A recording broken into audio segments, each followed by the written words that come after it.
नमस्कार मंडळी, सर्वांना नवीन वर्षाच्या खूप साऱ्या शुभेच्छा। हे वर्ष सर्वांना सुखाचे, समाधानाचे आणि समृद्धीचे जावो ही स्वामींच्या चरणी प्रार्थना। तर आज मी सकाळी नाश्त्यासाठी मेथीची मसाला पुरी बनवली होती आणि त्याचाच व्हिडिओ मी शूट केलेला आहे।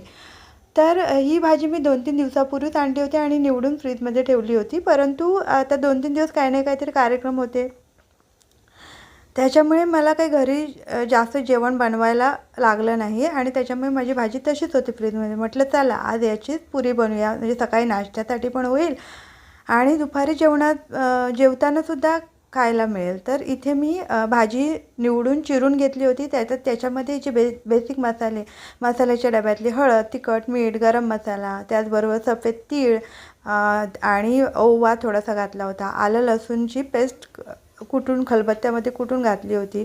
असं सगळं एकत्र मिक्स करून घेतलं होतं।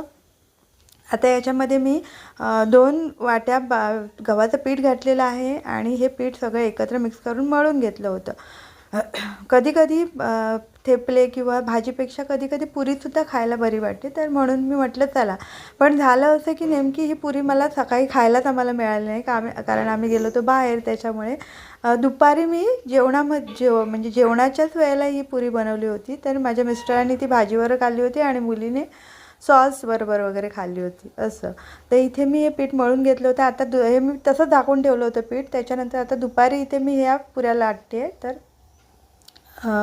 पुरी लाटून घेतली होती, त्याच्यानंतर छान अशी शेकून घेतली होती। तर चवीलासुद्धा खूप छान लागते पुरी आणि हेल्दीसुद्धा असते। तर हे बघा, इथे मी बाजूला कढईमध्ये तेल गरम केलं होतं। पुऱ्या छान सगळ्या तळून घेतल्या होत्या आणि खायलासुद्धा खूप छान लागते। तर इथे मी या सगळ्या पुऱ्या तळून घेतल्या आहेत। व्हिडिओ आवडला तर लाईक करा, चॅनलला सबस्क्राईब करा।